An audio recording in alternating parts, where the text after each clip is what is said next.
Morning students, science की online class में आपका स्वागत है। आज का टॉपिक है एड्स एंड हेपेटाइटिस बी। जैसे कि एड्स और हेपेटाइटिस में एड्स टॉपिक मैं पहले बता चुका हूं। जो आज का टॉपिक हो रहेगा वो है हेपेटाइटिस बी। इसके बारे में मैं आपको बताऊंगा। अब थोड़ा सा जान लेते हैं कि हेपेटाइटिस बी होता क्या है।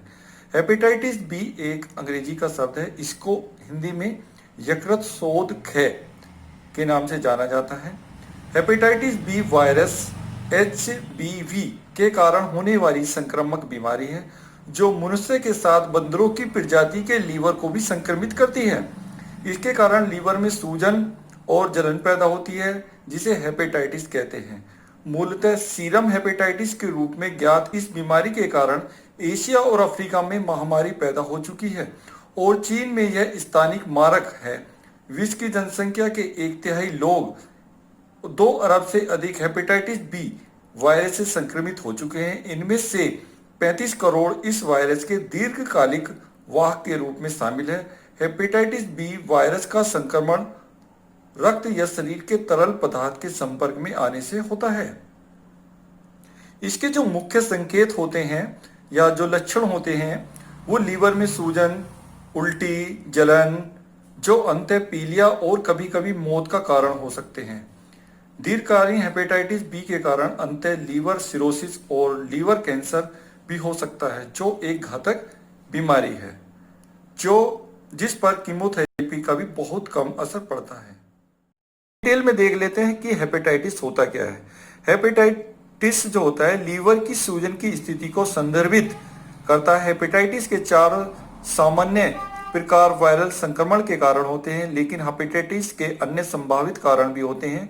इसमें पीलिया के लक्षण होते हैं। रक्त में जब बिलिरुबिन की मात्रा बढ़ जाती है तब पीलिया होता है। सामान्यतः रक्त में बिलिरुबिन का स्तर 1% या उससे कम होता है, लेकिन जब इसकी मात्रा 2.5 से ऊपर हो जाती है तब उसका लीवर कमजोर हो जाता है।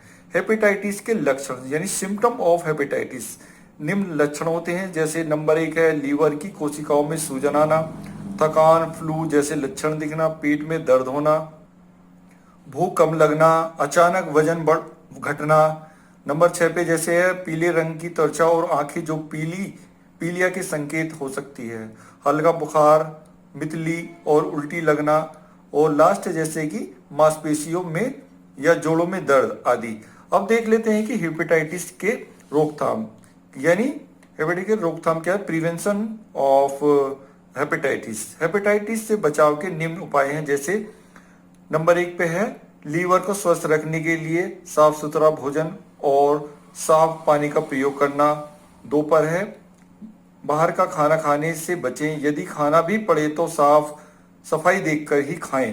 हेपेटाइटिस ए का टीका जरूर लगवाना चाहिए। किसी दूसरे की सुई, रेजर और टूथ ब्रश इस्तेमाल नहीं करना चाहिए। नंबर 5 पर है रक्त चढ़ाने पर इस बात का विशेष ध्यान रखें कि नई सुई हो और रक्त संक्रमित न हो। 6 नंबर पे है जैसे अधिक तेल, घी, हल्दी, मिर्च, मसाले वाला भोजन नहीं करना चाहिए। और लास्ट है हरी पत्तेदार सब्जियां नहीं करनी चाहिए, यानी हरी सब्जियां नहीं खानी चाहिए। अब देख लेते हैं कि हेपेटाइटिस बी क्या होता है। हेपेटाइटिस बी एक विषाणु संक्रामक रोग है जो कि हेपेटाइटिस बी वायरस के कारण फैलता है। हेपेटाइटिस बी से पीड़ित नए मरीज को लंबे समय तक कोई तकलीफ न होने के कारण इसका पता भी नहीं चलता। विश्व में लीवर कैंसर के 60% मामले हेपेटाइटिस बी के कारण हैं। भारत में हर वर्ष लाखों लोगों को हेपेटाइटिस बी का संक्रमण होता है। इनमें से अधिकतर लोगों में यह संक्रमण कुछ समय के लिए होता है और फिर ठीक हो जाता है, लेकिन इसमें तीव्र एक्यूट हेपेटाइटिस बी कहा जाता है। कुछ लोगों में यह संक्रमण लंबे समय तक रहता है जिसे जीर्ण हेपेटाइटिस बी यानी क्रोनिक हेपेटाइटिस बी कहा जाता है। हेपेटाइटिस बी वायरस युक्त तीव्र संक्रमण वायरल हेपेटाइटिस से संबंधित होता है। एक बीमारी जो सामान्य खराब स्वास्थ्य, भूख के नाश, मिचली, उल्टी, शरीर दर्द, हल्का बुखार, गहरा पेशाब और उसके बाद पीलिया के विकास की प्रगति से शुरू होता है। यह ध्यान दिया गया है कि त्वचा में खुजली सभी हेपेटाइटिस वायरस के प्रकारों के एक संभावित लक्षण का संकेत करती रही है। सबसे अधिक प्रभावित लोगों में यह बीमारी कुछ एक हफ्तों के लिए रहती है, कुछ धीरे धीरे सुधार हो जाता है, कुछ रोगी अधिक गंभीर लीवर की बीमारी, अचानक हेपेटाइटिक विफलता हो सकती है और उसके परिणाम स्वरूप वे मर भी सकते हैं। संक्रमण पूरी तरह से स्पर्शोन्मुख और अनजाने भी हो सकते हैं। यह बीमारी बहुत ही खतरनाक है। यह सिरोसिस और लीवर कैंसर के खतरे को भी बढ़ा देती है। अब देख लेते हैं कि हेपेटाइटिस बी के कारण क्या क्या हो सकते हैं। Causes of hepatitis B. Number 1 पे है जैसे हेपेटाइटिस बी से संक्रमित व्यक्ति के साथ असुरक्षित यौन संबंध रखने से। नंबर 2 पे हेपेटाइटिस बी से संक्रमित सुई, ब्लेड, उपकरण या इस्तेमाल करने से। नंबर 3 पे है जीवाणु मुक्त स्टेरलाइज ने किए हुए उपकरणों से टैटू या कान छिदवाने से। नंबर 4 पे है जैसे दाढ़ी की ब्लेड या टूथब्रश जैसे व्यक्तिगत सामान संक्रमित व्यक्ति के साथ इस्तेमाल करने से। नंबर 5 पे गर्भावस्था में प्रसव या डिलीवरी के समय संक्रमित माता से शिशु को हेपेटाइटिस बी हो सकता है। नंबर 6 पे है ब्लड ट्रांसफ्यूजन या ऑर्गन ट्रांसप्लांट करते समय ठीक से जांच नहीं किए जाने पर हेपेटाइटिस बी फैल सकता है। और नंबर 7 पर आता है आपका गले मिलने, हाथ मिलाने, खांसने या छींकने से हेपेटाइटिस बी नहीं फैलता है। देख लेते हैं हेपेटाइटिस बी का उपचार यानी treatment of hepatitis B. Hepatitis B के बचाव के निम्न उपाय हैं। जैसे सबसे नंबर 1 पर आता है अधिक से अधिक आराम करना चाहिए। नंबर 2 पर है दर्द निवारक दवाइयाँ मेडिसिन का सेवन करें जिससे पेट दर्द और खुमारी से आराम मिलेगा।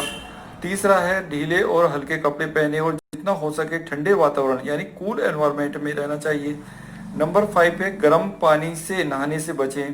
क्रोनिक चरण की अवस्था में यदि 6 महीने के बाद भी बीमारी न जाए तो इसका असर लीवर पर पड़ता है। नंबर 6 है यदि लीवर सही से कार्य कर रहा है तो पहले उपचार में दवाई दी जाती है जिसे पिग इंटरफेरोन अल्फा 2 कहते हैं।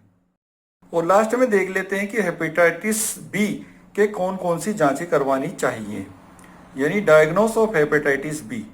हेपेटाइटिस बी का निदान करने के लिए पीड़ित व्यक्ति में हेपेटाइटिस बी के लक्षण नजर आने पर निम्न जांचें करवानी चाहिए। जैसे नंबर 1 है ब्लड टेस्ट। हेपेटाइटिस बी का निदान करने के लिए HbsAg रक्त की जांच की जाती है। इस रक्त जांच में पीड़ित को हेपेटाइटिस बी के या नहीं यह पता चल जाता है और यदि है तो संक्रमण ताजा है, IgM या लंबे समय IgM से है तो इसकी बीमारी जानकारी प्राप्त हो जाती है। अगली जांच आती है आपकी लीवर बायोप्सी।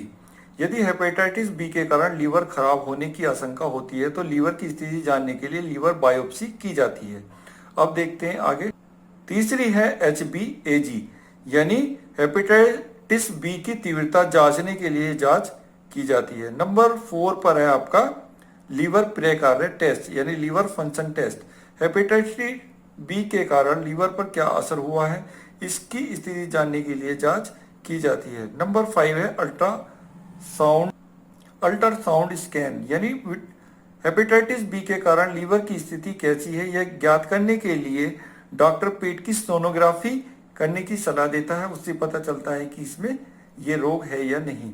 नंबर 6 पर है पॉलीमरेज चेन रिएक्शन यानी PCR टेस्ट। हेपेटाइटिस बी के कारण वायरस का रक्त में विराल लोड जानने के लिए और उपचार निर्धारित करने के लिए जांच की जाती है। इस प्रकार ये जो टॉपिक है ये समाप्त होता है।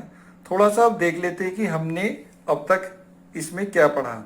सबसे पहले मैंने इसमें हेपेटाइटिस बी के बारे में बताया, उसके बाद हेपेटाइटिस बी के लक्षण, उसके बाद हेपेटाइटिस बी के कारण, उसके बाद उपचार और उसके बाद उससे रोकथाम के उपाय।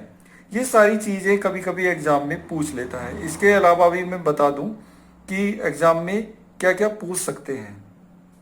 कभी कभी इस चैप्टर से पूछ लेते हैं कि हेपेटाइटिस बी के लक्षण बताइए, तो आप इनके लक्षण बता सकते हैं। जैसे लीवर में सूजन आ जाती है, जलन उत्पन्न हो जाती है और पीलिया हो जाता है। उसके बाद पूछ सकते हैं कि हेपेटाइटिस बी वायरस के संक्रमण को रोकने के क्या उपाय हैं। तो इसका जो उपाय है एक टीका है, यानी इससे बचने के लिए टीका लगवाया जाता है। आगे आगे पूछ सकते हैं कि हेपेटाइटिस बी के लक्षण बताइए।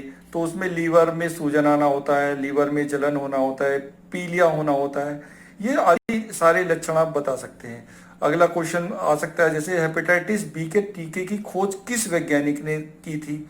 तो हिलमैन ने हेपेटाइटिस बी के टीके की खोज की थी। उसके अलावा पूछ सकते हैं कि बचाव के उपाय, कारण कौन कौन से हैं, लक्षण कौन से हैं, जांच कौन कौन सी की जाती है। और ये भी पूछ सकते हैं कि हेपेटाइटिस बी किस प्रकार का रोग है? तो ये कैसा है? हेपेटाइटिस बी विषाणु जनित रोग है, यानी ये एक विषाणु के कारण होता है। ये भी पूछ सकता है वो कि हेपेटाइटिस के प्रकार बताइए। तो हेपेटाइटिस के अन्य प्रकार जैसे कि हेपेटाइटिस ए है, हेपेटाइटिस बी है, हेपेटाइटिस सी है, हेपेटाइटिस डी है और हेपेटाइटिस ई है। इसके बारे में मैं थोड़ा थोड़ा बता दूं आपको। हेपेटाइटिस ए जो है वो वायरस जो दूषित जल व भोजन से फैलता है, हेपेटाइटिस ए। हेपेटाइटिस बी जो होता है वो वायरल इंजेक्शन, संक्रमित रक्त या यौन संपर्क से फैलता है। हेपेटाइटिस सी ये इंजेक्शन, रक्त या यौन संपर्क से फैलता है। हेपेटाइटिस डी ये वायरस अपनी संख्या बढ़ाने व फैलने के लिए टाइप बी वायरस पर निर्भर करता है, इसलिए इसका फैलाव टाइप बी वायरस के साथ ही होता है तथा इसके फैलने का तरीका भी टाइप बी वायरस के जैसा होता है। और हेपेटाइटिस ई जो होता है वो पीने के पानी के मल यानी नाइट सोइल से दूषित हो जाने से फैलता है। इस प्रकार हेपेटाइटिस बी का चैप्टर समाप्त होता है। लेकिन इससे पहले जो मैंने इसका पार्ट 1 यानी एड्स 1 जो बनाया था उसमें एक क्वेश्चन रह गया था, जैसे कि एलिसा जांच किसके लिए किया जाता है? तो एलिसा जांच जो होती है वो एड्स का निदान करने के लिए किया जाता है। वो क्वेश्चन उसमें रह गया था। इस प्रकार हमने एड्स और हेपेटाइटिस बी का टॉपिक खत्म किया। आपको ये चीज़ पसंद आई होगी। अगर इसमें कोई कमी या आपको कुछ पसंद आता है तो कमेंट्स द्वारा मुझे बताएं। चैनल को लाइक और शेयर करें और धन्यवाद।